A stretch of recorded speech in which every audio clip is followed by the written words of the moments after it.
Assalamualaikum warahmatullahi wabarakatuh. Alhamdulillahirrabbilalamin. Pada hari ini kita bisa mengaji lagi kitab Ta'limul Muta'alim karangan Syekh Azhar Nuji. Pada hari ini materi kita yaitu meneruskan materi yang kemarin, yaitu tentang menghormati guru. Sudah saya jelaskan di pertemuan yang awal, yaitu seseorang tidak akan mendapatkan kemanfaatan ilmunya, yaitu salah satunya kecuali dengan menghormati guru.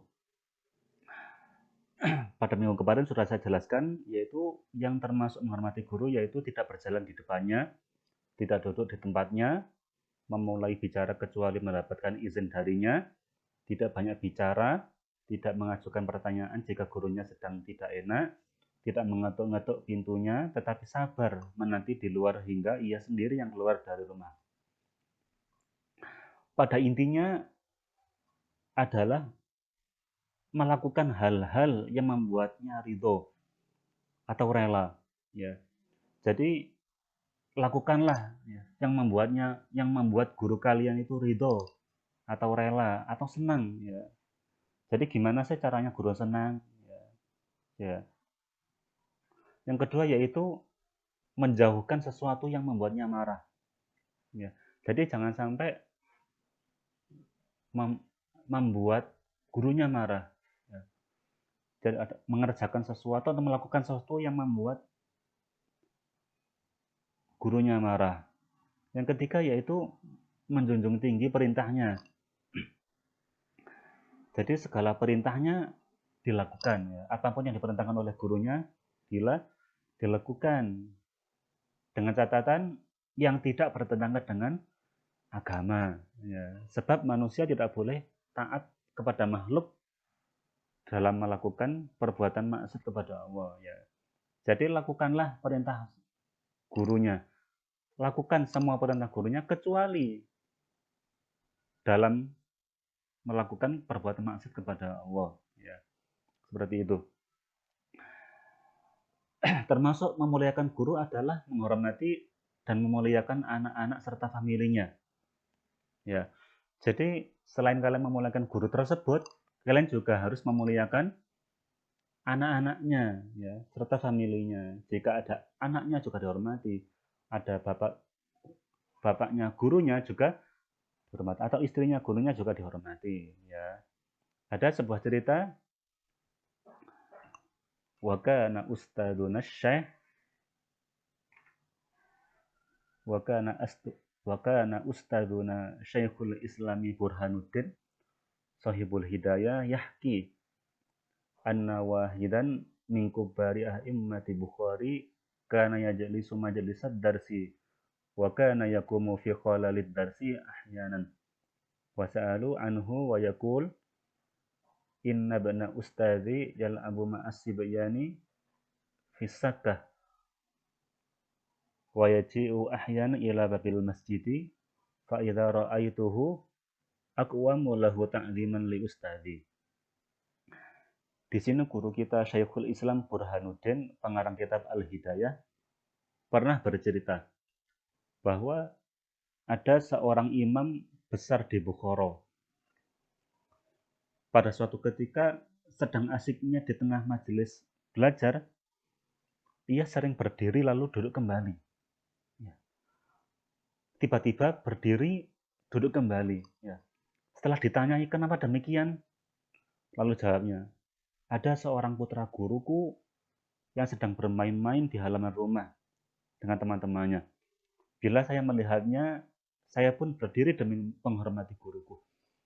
Jadi seorang imam ini berdiri gara-gara melihat putra gurunya, ya.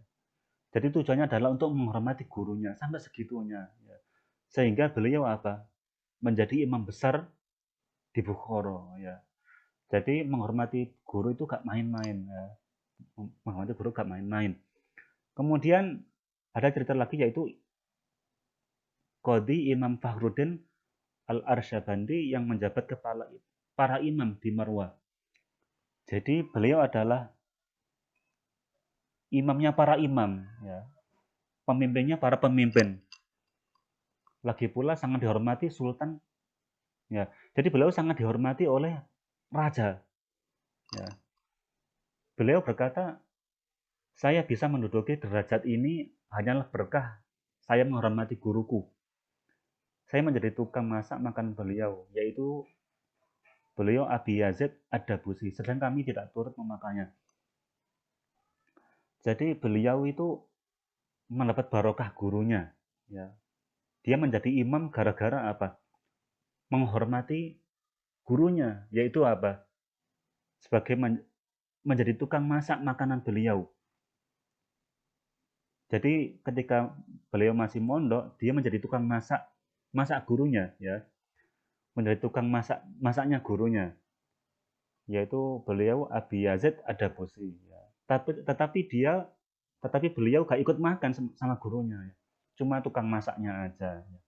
Sehingga barokahnya beliau bisa menjadi imam besar di Marwah.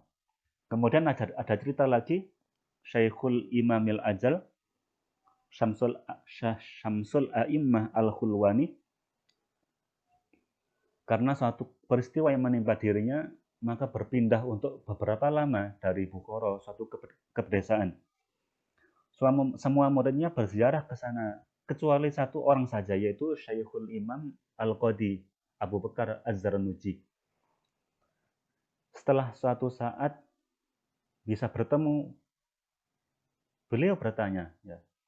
Jadi ketika Syekhul Imam Al-Qadi Abu Bakar Az-Zarnuji bertemu dengan gurunya, ditanya sama gurunya, kenapa engkau tidak menjengukku? Jawabnya, maaf Tuhan, saya sibuk merawat ibuku. Kemudian guru tersebut berkata, engkau akan dianugerahi panjang usia, tetapi tidak mendapat anugerah enaknya belajar. Lalu kenyataannya seperti itu, hingga sebagian banyak waktu Az-Zarnuji digunakan tinggal di pedesaan yang membuatnya kesulitan belajar. Jadi gara-gara gak menjenguk gurunya, ya, sehingga gurunya merasa kecewa, ya.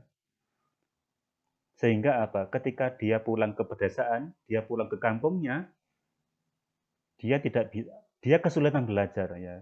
Dia tidak bisa belajar dengan nyaman. Jadi di sini kesimpulannya adalah barang siapa melukai hati sang gurunya, maka berkah ilmunya tertutup dan hanya sedikit kemanfaatan ilmunya, ya. Jadi jangan sampai sedikit pun melukai hati sang guru, ya. Itu penting, ya, sehingga ilmu kalian bisa bermanfaat. Amin amin ya rabbal alamin. Kemudian ada cerita yang terakhir, yaitu adalah Khalifah Harun ar-Rasyid mengirim putranya kepada Al-Asmu'i agar diajarkan ilmu dan tata krama. Pada suatu hari, Khalifah melihat Al-Asmu'i berwudu dan membasuh sendiri kakinya. Sedang putra Khalifah cukup menuang air pada kaki tersebut. Maka Khalifah pun menegur dan mengujarnya. Dan ujarnya, putraku saya kirim kemari agar engkau ajar dan didik. Tetapi mengapa tidak kau perintahkan agar satu tangannya menuang air dan tangan satunya lagi membasuh kakimu? Ya, maksudnya adalah Al-Asmu'i ini dalam mengajarkan menghormati gurunya ini masih kurang, ya. Jadi kalau kamu ingin menghormati gurumu, ini kurang, ya. Jadi kalau kamu masih menuangkan air saja, masih kurang, ya. Jadi menuangkan air sambil membasuh kaki gurunya. Nah, itu baru dinamakan menghormati gurunya, ya. Itu, ya. Jadi untuk tugasnya yaitu seperti kemarin, yaitu mengisi absen dengan cara mengisi nama di kolom komentar dan kelas, ya. Jadi kalian dianggap mengikuti taklim ini kalau sudah pertama menyimak taklim ini, kemudian mengisi absen dan kelasnya, ya. Semoga ilmu yang kita pelajari hari ini bermanfaat. Saya akhiri dengan bacaan hamdalah. Alhamdulillahirabbil alamin. Wassalamualaikum warahmatullahi wabarakatuh.